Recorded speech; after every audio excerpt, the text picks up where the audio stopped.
다윗 왕이 결혼한 여인 밧세바와 간음을 해서 또 그의 남편 또 우리아까지 죽이는 살인을 저지르고 말았습니다.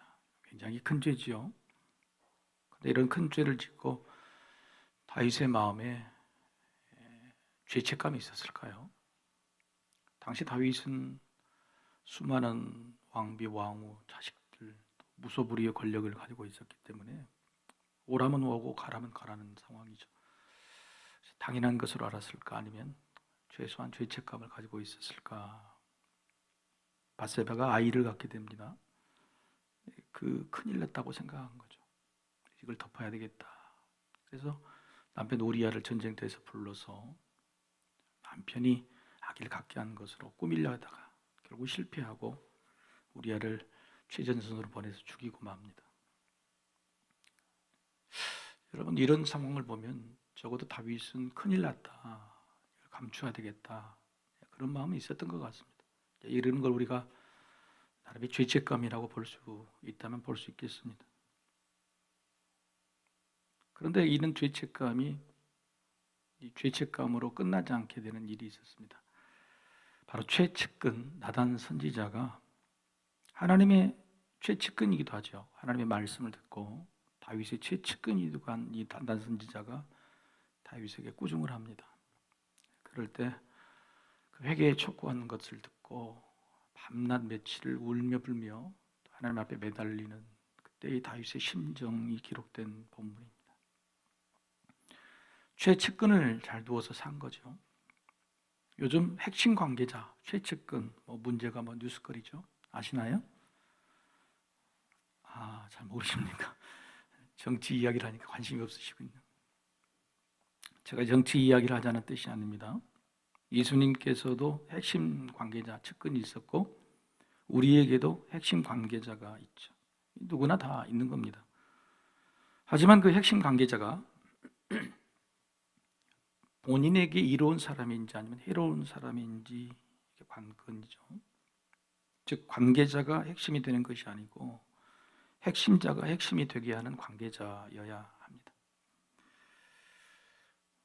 여러분, 우리 옆에 있는 핵심 관계자, 함께 살고 있는 사람, 핵심 관계자가 우리를 핵심이 되게 합니까? 아니면 이용자나 그냥 관계자 정도로만 생각하고 있을까요? 예수님에게는 12명의 제자가 있었습니다. 12명의 제자를 예수님이 직접 뽑으셨죠. 하지만 12명이 다 핵심은 아니었습니다. 예수님의 핵심 관계자는 누구일까? 제가 뽑은 사람은 예수님 주변에 있는 모든 사람을 통틀어서 다음에 2명이라고 생각합니다. 예수님이 예수님 되게 해준 사람은 아니다. 예수님만 드러나게 해준 사람, 그리고 마지막까지 예수님 옆에 남아있던 사람, 목숨을 다할 때까지. 두 사람은 누구냐면 예수님 직전에 세리 요한, 그리고 예수님 직후에 베드로, 이렇게 두 사람을 생각합니다. 세리 요한은 예수님의 길을 열어준 사람이고 베드로는 예수님 이후의 길을 처음으로 연 사람이죠. 근데 그 길이 자신의 길이 아니라 바로 예수님의 길이다. 그런데 이 둘 다 치명적인 유혹이 있었습니다. 예수님만큼, 아니 어쩌면 예수님보다도 더 많은 사람들의 인기를 얻었습니다. 그런데 세리 요한은 예수님의 직전에 얻은 인기고 베드로는 예수님이 승천하신 다음 예수님 직후에 얻은 인기죠. 예수님과 직접적인 관련이 없는 인기니까 마음껏 자기 인기로 누려도 괜찮은 일이었습니다. 하지만 둘 다 철저하게 자신은 낮추고 예수님만 높였지요. 세리 요한은 예수님의 신을 들기도 감당하지 못하겠다. 얼마나 겸손합니까? 자신의 세례를 받으러 온 사람보다 예수님께 가서 성령 세례를 받는 것이 훨씬 유익한 일이고 마땅히 그래야 된다라고 이야기했죠. 베드로는 자기의 믿음이 최고라고 어쩌면 예수님보다 더 잘난 척을 하다가 3번 부인하고 나서 변했죠. 그리고 마지막에 죽을 때는요, 예수님처럼 똑같이 십자가에 못 박혀 죽었는데, 근데 그 죽을 때 나는 예수님처럼 감히 예수님처럼 십자가에 못 박힐 수가 없다. 그래서 자기는 거꾸로 뒤집어서 박아달라고 그래서 뒤집어진 채로 십자가에 못 박혀 죽은 사람이 바로 베드로입니다. 치명적인 유혹, 세상의 인기에 담대했습니다. 단호했습니다. 그런데 그들이 믿는 믿음, 그들이 전한 복음도 똑같이 단호했습니다. 물 세례를 주는 세례 요한에게 많은 사람이 오자 그 중에 종교 지도자들, 바리새인과 사두개인들도 몇 사람이 양심의 가책을 받았는지 세례 요한에게 와서 세례를 받으려고 옵니다. 그럴 때 뭐라고 그러죠? 독사의 자식들아, 독사의 자식들아. 그리고 하는 말이 뭐냐면 회개에 합당한 열매를 맺고 오라. 회개에 합당한 열매를 맺고 오라. 베드로가 예수님 승천 이후에 성령을 받았습니다. 수많은 사람들이 성령 받은 제자들 보고 술 취했다. 그럴 때 베드로가 바로 앞에 나서서 처음 첫 설교, 첫 복음을 전하죠. 그럴 때 하는 말, 첫 소개를 듣고 나서 수많은 사람들이, 그러게 3,000명 이상이 되는 사람이 어떤 반응을 보였냐면 우리가 어찌할꼬, 우리가 어찌할꼬, 마음의 가책을 받은 거예요. 우리가 어찌할꼬, 우리가 하나님 아들을 죽였다. 그럴 때 베드로는 어떻게 말하냐면 첫 마디가 회개하고 죄사함을 받으라. 회개하고 죄사함을 받으라. 이 사람들은 세례 요한과 베드로의 인생을 완전히 바꿀 수 있는 사람들이에요. 이제 세상에서 뜰 수 있는 기회죠.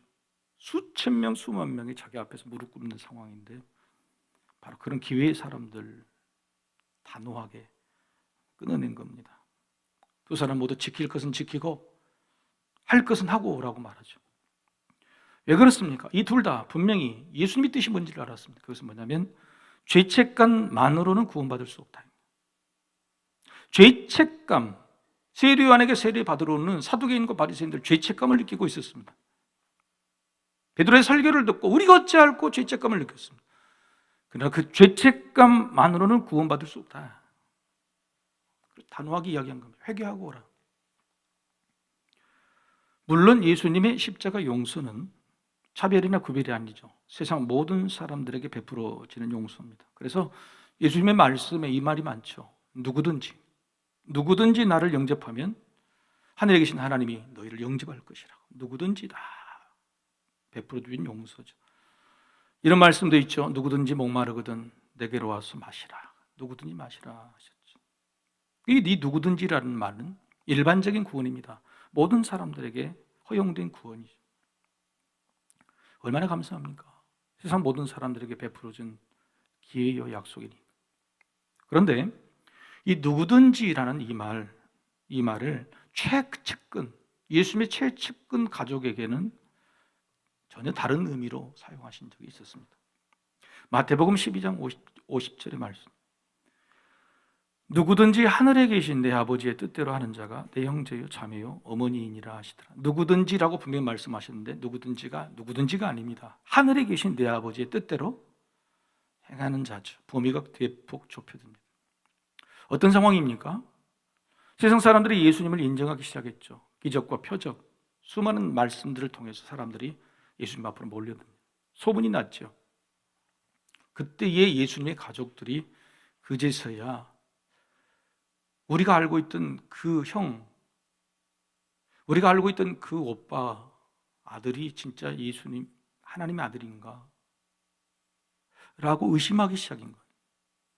세상 사람들은 예수님 앞에 따라가는데 정작 최측근인 가족들은 예수님이 인정하지 않고 있는 거예요. 가책이 느껴진 겁니다. 죄책감에서 안부를 물으러 간 거죠. 바로 그때 예수님께서 하신 말씀이 누구든지가 아니라 하늘에 계신 내 아버지의 뜻대로 하는 자. 즉 양심의 가책, 죄책감만으로는 구원받을 수 없어. 하나님의 뜻대로 행해야 돼. 하나님의 뜻대로 행한다는 것은 예수 그리스도를 구세주로 믿는 것이죠. 구세주로 믿는. 예수님은 죄책감 정도는 문전박대하셨던 거죠. 심지어 제자들에게 이렇게 말씀하십니다. 주여 주여 하는 자마다 다 천국 구원을 받는 것이 아니라고. 가족이든 제자든 수십 년간 예수님을 따라다녔던 어떤 사람이든 간에 단순한 죄책감으로 구원받을 수 있는 것이 아닙니다. 여러분 이 자리에 어떤 마음을 가지고 오셨습니까?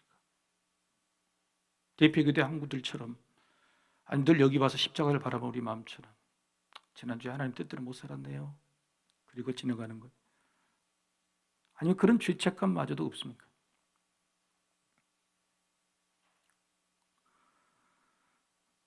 죄책감이란 믿든지 믿지 않든지, 교회를 다니든지 교회를 다니지 않든지 세상 모든 사람들이 가지고 있는 감정이에요. 그죠? 다 죄책감이 있습니다. 그런데 그 죄책감이 회개가 되어야 구원을 받는 겁니다. 따라서 구원은 일반적인 구원이 아니라 개별적인 구원이에요. 그냥 막 내가 선포만 받는 게 아니에요. 하나님과 1:1 관계가 있어야 돼요. 개별적인 구원이. 여러분이 교회당에 들어오셔서 이 십자가를 바라보실 때 한번 보시죠. 한번 바라보시라고. 어떤 마음이 드십니까? 십자가를 바라본 내 마음. 세상 모든 이들을 위한 용서의 십자가입니까? 아니면 나를 위한 용서의 십자가입니까? 그냥 막연하지 않습니까? 그냥 막연한 죄책감. 2000년 전 세상에 선포된 오래된 용서의 십자가. 온 세상 지금 교회에 다 걸려있는 장식용 십자가. 뭘 용서받았는지 잘 알지 못해도 이미 받았다고 생각하는 어쩌면 당연한 용서, 그런 막연한 용서가 아닐까요? 정리해보자면 누구든지라고 말씀하셨지만 구원은 개별적인 구원인 것처럼 용서도 개별적인 용서입니다. 그리고 회개도 개별적인 회개입니다. 한번 따라해 보실까요? 개별적인 구원, 개별적 용서, 개별적 회개. 개별적 회개가 중요하죠. 자, 개별적 회개가 뭘까요? 개별적인 회개. 회개라는 것은 십자가 앞에 내 죄를 죽이는 거죠. 그래서 개별적으로, 개인적으로 하나님과의 관계, 예수님과 관계에서 죽을 만큼 실제적으로 아픈 겁니다. 막연하게 그냥 죄책감 정도로 넘어가는 게 아니에요. 죽을 만큼 힘들고 아프게 그런 진심으로 하는 겁니다.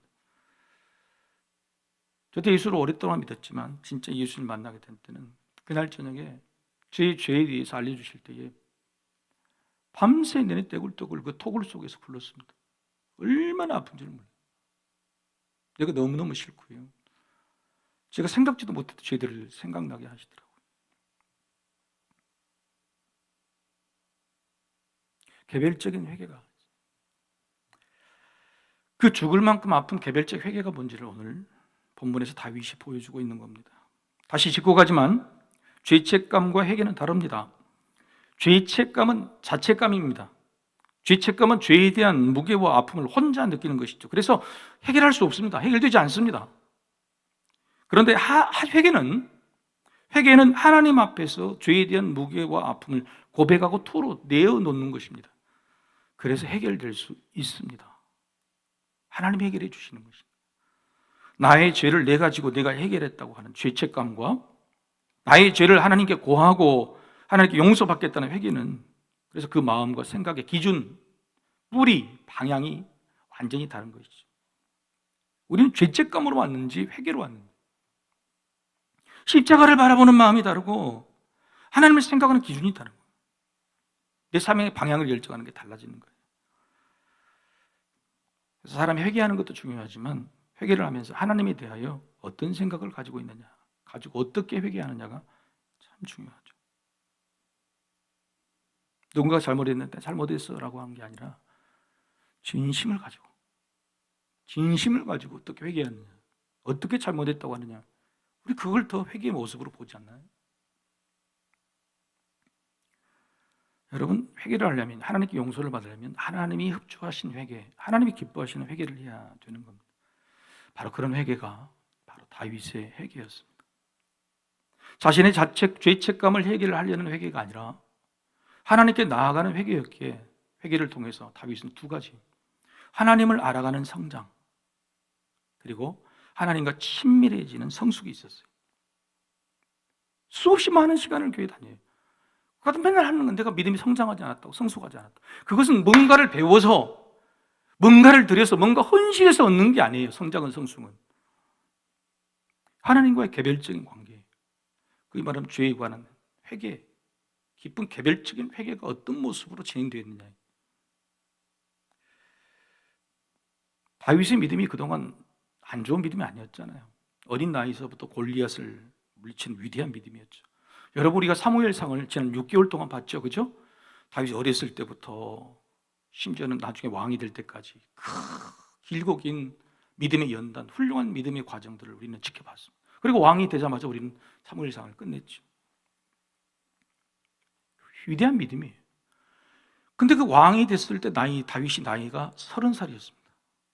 30살에서 몇 년이 지났냐면 왕이 된 다음에 20년이 지나서 몇 살이죠? 무시한 게 아니잖아요.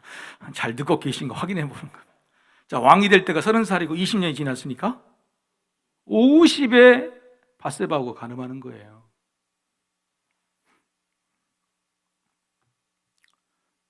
산전수전 다 공중전까지 겪고 믿음이 되었다고 모든 걸 갖추고 모든 것이 잘 됐고 하나님 뜻대로 다 됐어요. 그렇게 20년을 잘 먹고 잘 살고 잘 누렸어요.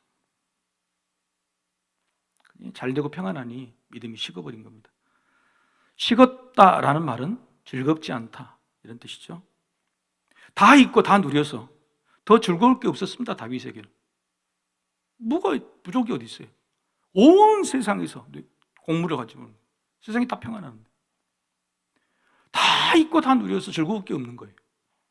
그래서 즐거울 거리를 찾아 나섰습니다.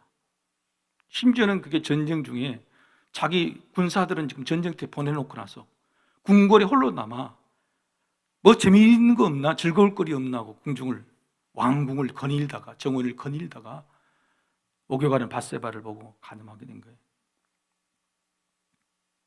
정확히는 믿음에서 즐거움을 찾지 못하니 구원의 즐거움, 평안의 즐거움 이것이 식어버렸으니 육신의 즐거움, 세상의 즐거움으로 눈이 간 것이죠.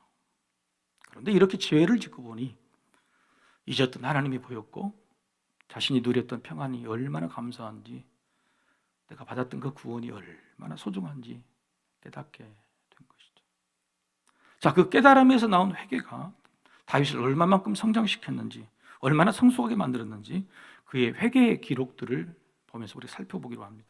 자, 밧세바 사건으로 인해, 이 간음 사건으로 인해 다윗이 하나님 앞에서 엎드려서 회개하는 기록은요, 시편의 세 군데입니다. 6편, 32편, 그리고 51편이에요. 6편과 32편, 오늘 보면 51편 세 군데죠. 그런데 이 세 군데가 쓰여진 기록의 순서, 6편, 32편, 51편처럼 쓰여진 기록의 순서가 시간의 순서라고 가정하면 다윗은 6편보다 32편보다 51편에서 엄청난 성장과 성숙함을 보여주고 있다는 겁니다. 자, 첫째 6편에서 다윗이 회개함으로 바라본 하나님은 어떤 하나님이냐? 심판의 하나님이었어요. 6편 1절부터 다윗은 바로 고백합니다. 주의 분노. 6편 1절부터 주의 분노라고 해요. 하나님을 엄청나게 두려워하고 있었어요. 죄책감이 담겨있어요. 심지어는 어느 정도냐면 내 몸이 수척해질 정도로 뼈가 떨리고 영혼이 떨린다는 거예요. 여러분 영혼이 떨려보셨어요? 뼈가 떨리고 영혼이 떨려요. 방금 화면에 나왔는 얼마나 떨렸는지 10편 6편 6절이죠. 내가 탄식함으로 피곤하여 밤마다 눈물로 내 침상을 띄우며 내 요를 적신하이래. 이건 두려움이 그런 거예요. 두려움. 탄식이란 말이 뜻이 그거예요. 날마다 두렵다. 날마다 무섭다. 그래서 매일 저녁 잠을 못 이루고 하나님 앞에서 눈물을 흘렸던 것입니다. 자, 이것은 죄책감이 담는 게 첫 번째. 심판하신 하나님에 대해서 두려워하는 단계죠. 이게 개별적 회개의 첫 단계였습니다. 두 번째, 32편에서 회개하는 다윗의 하나님은 어떤 하나님이냐? 용서의 하나님. 다윗의 마음이 진정이 됐습니다. 그리고 정직하게 자신의 죄를 고백하기 시작해요. 깊이 있게 고백합니다. 깊이 있게. 그래서 토설 이 말이 여기에 나와요. 우리가 많이 쓰는 토설은 뭐냐면 속에 있는 것, 안에 있는 모든 것들이 다 끄집어내서 내어 보이는 정도를 말합니다. 근데 놀랍게도 바로 10편 32편에서 미리 응답을 받아버렸어요.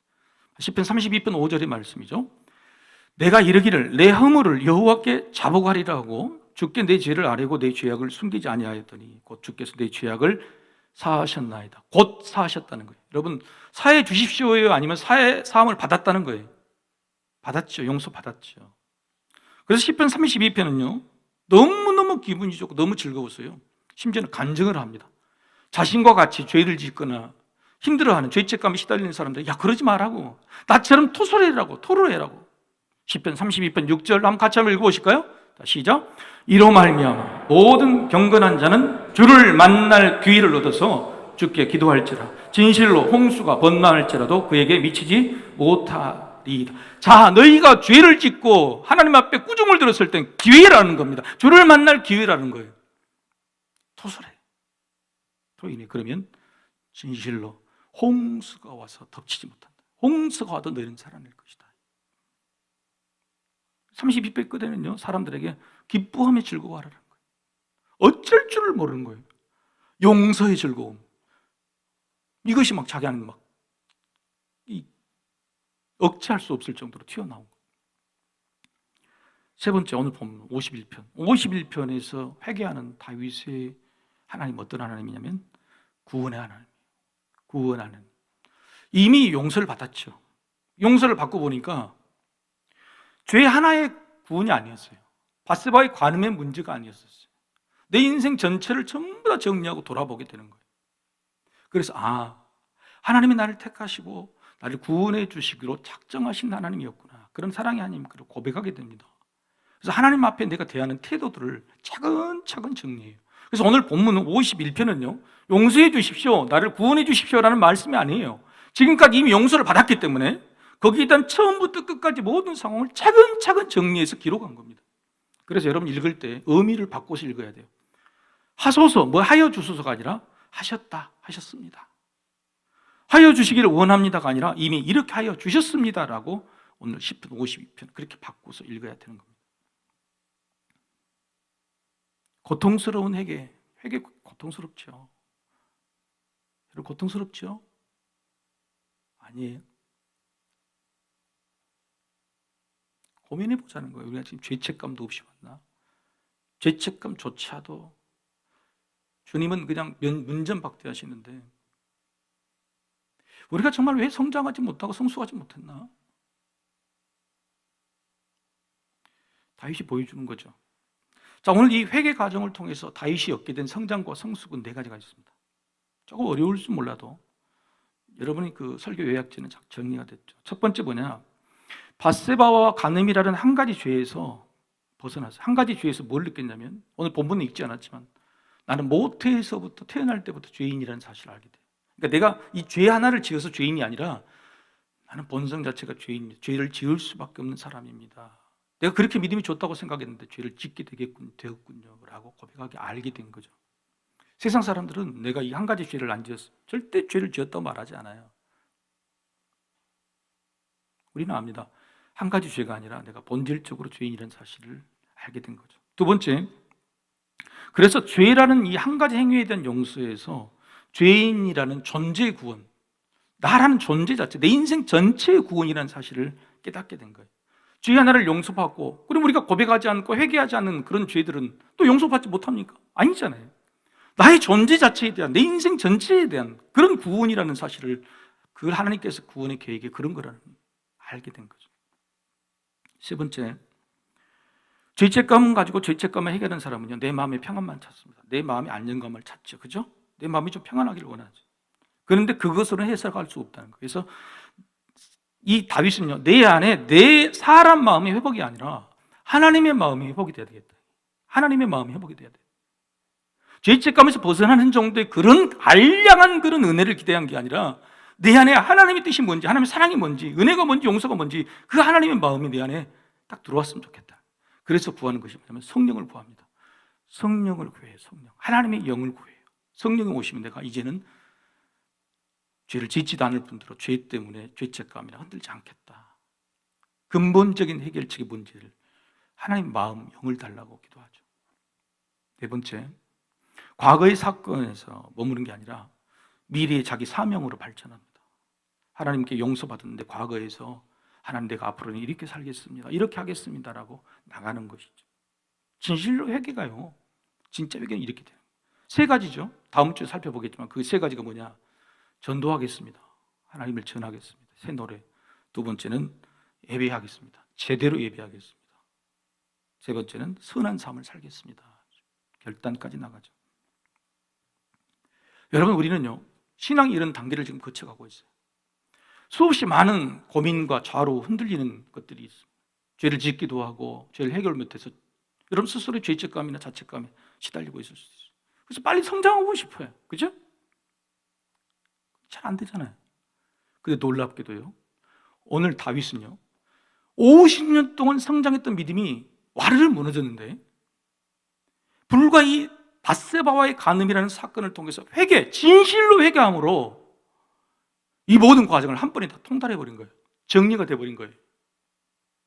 우리가 그토록 가고 싶어하는 믿음의 단계, 믿음의 성장, 성숙 단계가 진실한 회개 하나, 죽을 둥 살둥 하는 그 회개 하나로 다 이루어져 버린 거예요. 저 이 말을 좀 싫어합니다. 1부 때 2부 때는 막 우리 성도님들이 끄떡끄떡 하시더라고요. 우리 자녀나 손주들이 하나를 가르쳐주면 열을 깨닫는다고 그러죠? 그러잖아요. 막 천재 같죠. 막. 근데 여러분, 하나를 가르쳐주면 열을 깨닫는 천재 같은 사람들이 이 땅, 이 세상을 어떻게 만들고 있습니까? 어떻게 만들었죠? 그런 사람이 세상을 어떻게 할까요? 하나를 가르쳐주면 열 길 아는 천재를 원하십니까? 그래서 저는 이 말을 이렇게 바꾸려고 해요. 하나를 틀리니 열을 깨닫는다. 하나를 틀릴 때에 부모님들이 제대로 가르쳐야 됩니다. 그 하나를 틀려서 배운 것으로 10개를 틀리지 않는 10개를 배우는 사람, 그런 사람이 진짜 세상을 바꾸는 사람이에요. 그런 사람이 진짜 흔들리지 않을 사람이에요. 다윗은요 50살 될 때까지 신앙이 한순간에 쓰러졌지만은 밧세바의 회개 사건, 그것을 하나님의 진실로 회개함, 그것 통해서 그 믿음이 정리가 되어버린 거예요. 따라서 회개는 회복이고 성장입니다. 믿으시길 바랍니다. 회개는 회복이고 성장입니다. 우리가 회개를 두려워할 이유가 없습니다. 오히려 성장의 기회, 성숙의 기회, 하나님 주신 계획이. 그래서 뭔가 우리 안에 죄책감이 있을 때는 도망치거나 머뭇거리지 마시고 제대로 하십시오. 제대로 하십시오. 막연한 회개가 아니에요. 예배 드렸다? 십자가 앞에 섰다? 찬양했다? 양심이 찔린다? 죄책감이 있다? 아니에요. 여러분 2022년 그렇게 되기를 소망합니다. 이 구원의 즐거움이 회복돼야 되는 거예요. 그래서 올해 표어가 지난주 말씀드린 구원으로 즐거운 게. 여러분 우리도 구원의 즐거움이 있었죠. 제가 생각해 보니까 고백했던 것처럼 처음 주님과 만났던 첫사랑이 있었어요. 근데 주님과 만났던 그 첫사랑이 뭐였냐면 막 주님이 나에게 기적을 베풀어주고 일이 잘 되고 그게 첫사랑이 아니었고 주님 앞에서 내가 내 죄인임을 고백하고 내 죄가 얼마나 심각한지를 고백했던 진정한 회개했을 때 이 주님과 맞닿는 것 같아요. 그렇죠? 안 그러십니까? 주님과의 첫사랑을 기억하는 사람은 대부분 그래요. 내가 하나님 앞에 진실로 죄인으로서 섰을 때 진정한 회개를 했을 때 그때 뜨거웠던 구원의 즐거움이 있었던 거예요. 그게 첫사랑인 거죠. 근데 왜 그게 지금 식었을까요? 구원의 즐거움이 식었는데도 불구하고 우리는 또 다른 즐거움, 세상 즐거움을 찾기 때문에 그렇습니다. 구원의 즐거움보다도 더 다른 즐거움이 있기 때문에 구원의 즐거움이 식었음에도 불구하고 구원의 즐거움을 회복하려고 하지 않는 거죠. 근데 여러분 이것은 분별해야 됩니다. 자, 세상에 있는 내가 좋아하는 즐거움, 그 즐거움이 사라지면 더 이상 즐거움이 없습니까? 아니면 있습니까? 아니 내가 골프를 내가 좋아한다는 게 아니고 골프를 막 좋아해 즐거움이. 근데 골프가 갑자기 싫어졌어. 그러면 다른 즐거움이 있어요, 없어요? 있죠. 뭐 수영도 있고 뭣도 있고 다 있죠. 세상 사람들 그러더라고요. 그러면 그 골프라는 즐거움은 꼭 있어야 될 즐거움입니까? 없어도 될 즐거움입니까? 없어도 된 즐거움이야. 그거 말고도 얼마나 다른 즐거움이 있는 거예요. 그런데 구원의 즐거움은 달라요. 구원의 즐거움은 그게 없으면요 세상 모든 즐거움이 다 무너져 버려요. 왜요? 사람의 본성은요 죄를 짓게 돼 있어요. 그래서 어떤 사람도 믿든지 믿지 않는데 죄책감이 있단 말이에요. 근데 그 죄책감을 해결할 수가 없는 거예요. 죄책감은 뭘로 회복하냐? 하나님 앞에 회개함으로 구원의 즐거움이 회복돼야 돼요. 그게 해결되지 않으면 세상 어떤 즐거움을 가져도 재미가 없는 거예요. 여러분, 죄책감 있는 사람이 뭘 해도 재미없어요. 죄책감을 가지고 있으면 무슨 음식을 먹어도 맛이 없어요. 교회 와서 무슨 봉사를 하고 무슨 예배를 어떻게 드려도 죄책감이 해결이 안 되면 재미가 없는 거예요.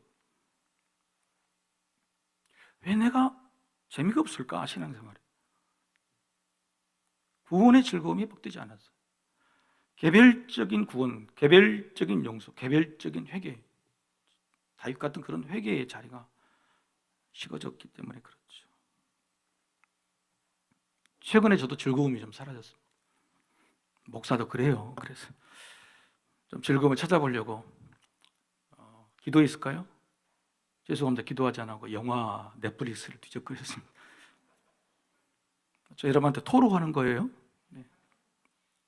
여러분 이제 마음이 꿀꿀할 때는 무슨 영화, 무슨 장르를 보겠어요? 코미디를 찾잖아요. 코미디를 찾아가지고 최신 영화를 하나 봤어요. 아니 한참 보는데 코미디가 아니에요. 코미디가 아니라 블랙 코미디더라고요. 블랙 코미디가 뭔지 아시죠? 보면서도 뭔가 찝찝하고 뭔가 마음이 찔리고 하는 블랙 코미디. 그 영화가 무슨 영화냐면 Don't look up.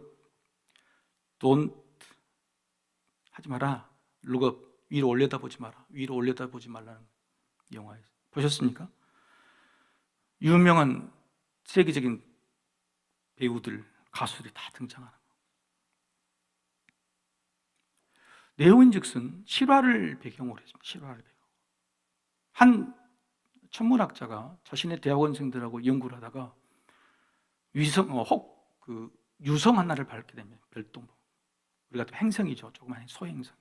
근데 그 행성의 궤도가 지구하고 딱 맞아 떨어진 거예요. 그 크기나 속도를 봐서는 6개월 후인데 6개월 후에 지구에 떨어지면 지구에 엄청난 쓰나미, 해일이 이르러서 그 높이를 계산해봤더니 1.5km. 1.5km 되면 온 세상이 다 물에 잠기고 끝장이 나버리는 거죠. 노아의 홍수 시대가 다시 오는 겁니다. 너무 놀라서 워싱턴 백악관으로 막 옵니다. 나사를 부르고 다 했는데 그 사람들의 관심은 믿어주지도 않아요. 정치, 대통령은 재산에 관심이 있고 기업가들은 어떻게 하면 돈을 벌 관심이 있고 다 무시해버리죠. 아무리 설득해도 소용없어요. 이 사람들은 룩업, 하늘을 봐라. 그런데 그 사람들이 외치는 구호는 뭐냐면 돈, 룩업, 보지 마. 왜 여기 즐거움이 많은데 우리가 누려야 될 것들이 너무 많은데 Don't look up. 이 주인공 둘도요 지쳐버렸습니다. 그리고 이 대학교생 이 사람이 가정을 버리고 바람을 피우게 됩니다. 아내한테 결벌했죠. 버림받았죠. 이용권 이 사람도 마약을 하고 세상처럼 똑같이 휘둘려 살아. 그러다가 어떤 하루 차를 타고 가는데 모든 세상 사람들이 차에서 내려서 하늘을 보고 있습니다. 그 행성이 가까이 다가와 버렸어요. 눈으로 확인할 수 있어요. Don't look up이 아니라 저절로 look up이 된 거예요. 세상 사람들은 오히려 마지막 쾌락, 마지막 즐거움을 찾아서 자기가 누리고 싶은 모든 것들을 누리려 가는데 이 주인공 둘은 자기 집으로 자기가 버렸던 아내를 찾아갑니다. 그리고 아내에게 용서를 구하고 그다음에 그 모든 사람이 식탁에 앉아서 식사를 합니다. 식탁에 앉은 사람이 한 사람이 우리 기도합시다. 다들 뻘쭘해. 왜요? 기도해 본 적이 너무 오래돼서 언제 기도했더라? 그런 거예요. 그리고 손을 잡고 기도를 하죠. 봐도 기도하는 그 식탁 뒤쪽 창문에는 행성이 다가와서 유리창이 깨지기 직전. 그런데 그때 그들이 했던 기도문, 그 기도문이 제 마음을 너무너무 울리고 이 시대 우리들에게 너무 필요한 기도문이라 여러분에게 소개합니다. 같이 한번 읽어보실까요? 그 기도문.